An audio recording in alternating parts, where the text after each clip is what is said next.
सराव परीक्षेमुळे विद्यार्थ्यांमध्ये आत्मविश्वास आणि यश, आमदार संजय केळकर यांचं प्रतिपादन. सराव परीक्षेमुळे विद्यार्थ्यांमध्ये आत्मविश्वास निर्माण होतो. या परीक्षेतून विद्यार्थ्यांना त्यांच्यातील त्रुटी आणि उणीवा कळतात. त्यामुळे आणखीन अभ्यास करून विद्यार्थ्यांना बोर्ड परीक्षेत चांगलं यश मिळतं, असं मत आमदार संजय केळकर यांनी 12वी विज्ञान आणि वाणिज्य सराव परीक्षेची पाहणी करताना व्यक्त केलं. आमदार संजय केळकर यांच्या पुढाकाराने आणि प्रेरणा संस्थेच्या वतीनं सलग 13व्या वर्षी 12वी विज्ञान आणि वाणिज्य शाखेच्या विद्यार्थ्यांसाठी 7 डिसेंबरपासून सराव परीक्षेचं आयोजन करण्यात आलं.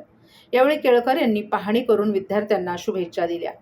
बोर्ड परीक्षेपूर्वी होणारा हा सराव विद्यार्थ्यांसाठी अत्यंत उपयुक्त ठरणार असून या माध्यमातून त्यांना आत्मविश्वास वाढवण्यास, प्रश्नपत्रिका सोडवण्याची सवय लावण्यास आणि वेळेचं योग्य नियोजन करण्यास मदत होईल, असं आमदार संजय केळकर यांनी सांगितलं. ही सराव परीक्षा 7, 14, 21 आणि 28 डिसेंबर रोजी घेण्यात येत आहे. ब्राह्मण शिक्षण मंडळाची इंग्रजी माध्यम शाळा आणि दगडी शाळेजवळील महाराष्ट्र विद्यालय ही परीक्षा केंद्र असून या परीक्षेत 1,500हून अधिक विद्यार्थी बसले आहेत. सराव परीक्षेचा निकाल आणि प्रमाणपत्र वितरण सोहळा 4 जानेवारी 2026 रोजी सायंकाळी 5 वाजता पालकांच्या उपस्थितीत पार पडणार असून या प्रसंगी आमदार संजय केळकर यांच्या हस्ते प्रमाणपत्र वितरण करण्यात येणार आहे. केळकर यांनी दोन्ही केंद्रांना भेटी देऊन पाहणी केली. या उपक्रमाबाबत बोलताना गेली 19 वर्ष हा उपक्रम आम्ही राबवत आहोत. यात कोचिंग क्लास संघटनेचा देखील सहभाग असतो. या उपक्रमांमुळे विद्यार्थ्यांना परीक्षेत चांगलं यश मिळत असल्याचं केळकर यांनी सांगितलं.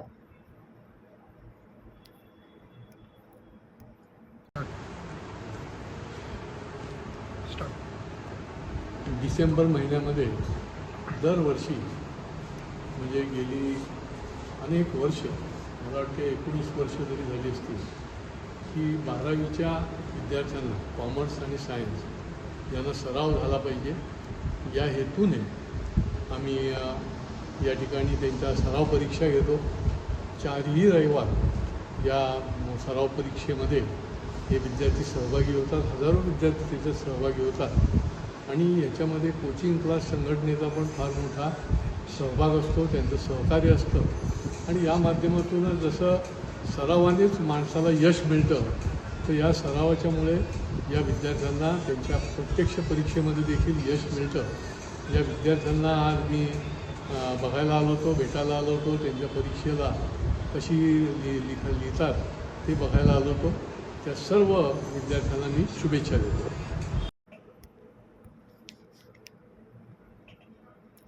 महापालिका निवडणुकांमध्ये शिवसेना भाजपची महायुती होणार नाही या अपेक्षेत राहिलेल्या दोन्ही पक्षातील इच्छुक उमेदवारांचा हिरमोड झाला असून ठाण्यात महायुती होणार असल्याचं जवळपास निश्चित झाल्यानं या सर्व इच्छुक उमेदवारांच्या अपेक्षांवर पाणी फिरले. त्यामुळे ठाण्यात तरी महायुती होऊ नये यासाठी शिवसेनेतील इच्छुकांनी एल्गार पुकारलाय. शनिवारी ठाण्यातील जय भगवान हॉलमध्ये सायंकाळी एक मेळावा घेण्यात आला असून हा मेळावा प्रभाग क्रमांक 21 मधील निवडणुकीसंदर्भात घेण्यात आल्याचं सांगण्यात येत असलं तरी या मेळाव्याच्या माध्यमातून या सर्व नाराज मंडळींना महायुती होऊ नये अशीच इच्छा व्यक्त केली आहे. नेत्यांना युती हवी आहे, मात्र गेल्या 5 वर्षांपासून अहोरात्र मेहनत घेणाऱ्या सर्वसामान्य कार्यकर्त्यांचं यामध्ये मरण होणार आहे. त्यामुळे महायुती करू नका अशी एक मोठी मागणी या मेळाव्यात नाराजांनी व्यक्त केली आहे. आगामी महापालिकेच्या निवडणुकीसाठी मुंबई तसंच अन्य महापालिकांमध्ये शिवसेना भाजप हे दोन्ही पक्ष महायुतीमध्ये लढतील हे जवळपास निश्चित झाले. सुरुवातीला युती होणार नाही अशा चर्चा रंगल्या होत्या. त्यामुळे शिवसेना आणि भाजपमधील इच्छुकांच्या आशा पल्लवित झाल्या होत्या. युती झाली नसती तर दोन्ही पक्षातील इच्छुकांना मोठ्या प्रमाणात संधी उपलब्ध होणार होती. मात्र आता ठाण्यात युतीचे स्पष्ट संकेत महायुतीच्या वरिष्ठ नेत्यांनी दिले असल्यामुळे दोन्ही पक्षातील इच्छुकांमध्ये मोठ्या प्रमाणात नाराजी पसरली आहे. शनिवारी प्रभाग क्रमांक 21 मध्ये शिवसेनेतील नाराजांनी एक मेळावा घेतला असून या मेळाव्यामध्ये सर्वसामान्य कार्यकर्त्यांना संधी द्यायची असेल तर युती होऊ नये अशी भूमिका या मेळाव्यात नाराजांनी व्यक्त केली आहे.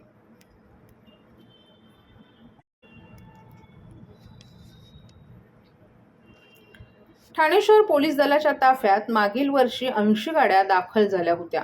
त्याचप्रमाणे यंदाही ठाणे जिल्हा नियोजन समितीमार्फत ठाणे शहर पोलिसांच्या ताफ्यात लवकरच तब्बल 44 नव्या कोऱ्या, बोलेरो आणि स्कॉर्पिओ या गाड्या दाखल होतील असा विश्वास पोलीस दलाकडून वर्तवण्यात येत आहे. त्यामुळे दलातील गाड्यांची संख्या अंदाजे 750च्या आसपास जाईल असंही बोललं जाते. ठाणे शहर पोलीस आयुक्तालयात एकूण 5 परिमंडळ असून त्यामध्ये एकूण 35 पोलीस ठाणे आहेत. आयुक्तालयाच्या कार्यक्षेत्रात दिवसेंदिवस वाढतं नागरीकरण आणि लोकसंख्येमुळे पोलीस ठाणे आणखीन वाढण्याची शक्यता नाकारता येत नाही. त्यातूनच सध्याच्या परिस्थितीत ठाणे शहर पोलीस दलात पेट्रोल आणि डिझेल या 2 प्रकारात एकूण सुमारे 700 गाड्यांचा ताफा कार्यरत आहे. यामध्ये 4 चाकी आणि दुचाकी गाड्यांचा समावेश आहे. याशिवाय गाड्यांची कालमर्यादा संपल्यावर त्या गाड्या भंगारात काढल्या जात असल्यानं गाड्यांची संख्या कमी होत आहे. दरम्यान शासन स्तरावरून पोलीस दलाला गाड्यांचं वाटप केलं जातं. त्याशिवाय स्थानिक पातळीवरील ठाणे जिल्हाधिकारी कार्यालयामार्फतही गाड्या पोलीस दलाकडून मागणी केल्यास ठाणे जिल्हा नियोजन समितीमध्ये विशेष प्रयोजन करून त्या निधीतून दिल्या जातात. यंदाही 44 गाड्या लवकरच दाखल होतील असं एका वरिष्ठ पोलीस अधिकाऱ्यानं सांगितलं.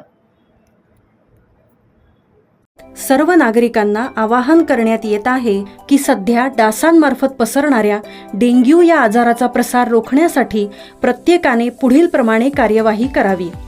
डेंग्यू आजार एडिस इजिप्ती हा डास चावल्याने होतो. या डासांची पैदास साचलेल्या किंवा साचवलेल्या स्वच्छ पाण्यामध्ये होते. 8 दिवसांपेक्षा जास्त दिवस पाणी उघडे व साचून राहिल्यास त्यात डास अंडी घालतात. अंड्यांच्या अळ्या तयार होऊन पुढे डास तयार होतात. यासाठी आपल्या घरातील पाणी साठे उदाहरणार्थ बॅरल्स, पिंपे, टाक्या, हौद, रांजणे इत्यादी दर आठवड्याला रिकामे करून घासून पुसून कोरडे करून पुन्हा भरावे. 1 दिवस कोरडा दिवस म्हणून पाळावा.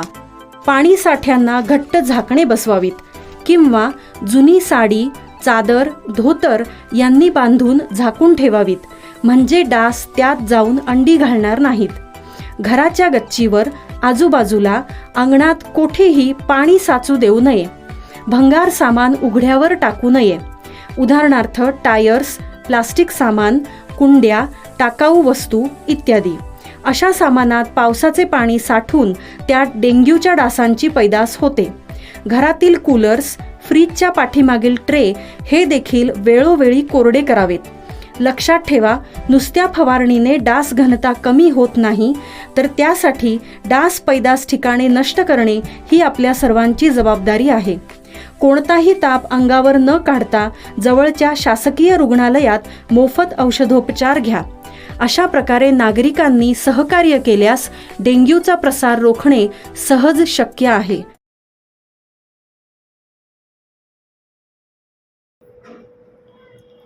मतदार यादी संदर्भात घोळ असल्याप्रकरणी मनसे कार्यकर्ते कळवा-मुंब्रा विधानसभेच्या निवडणूक कार्यालयात गेले असताना निवडणूक कार्यालयामध्ये मतदार यादी अपडेट करण्याकरिता फक्त एकच कर्मचारी उपलब्ध होता.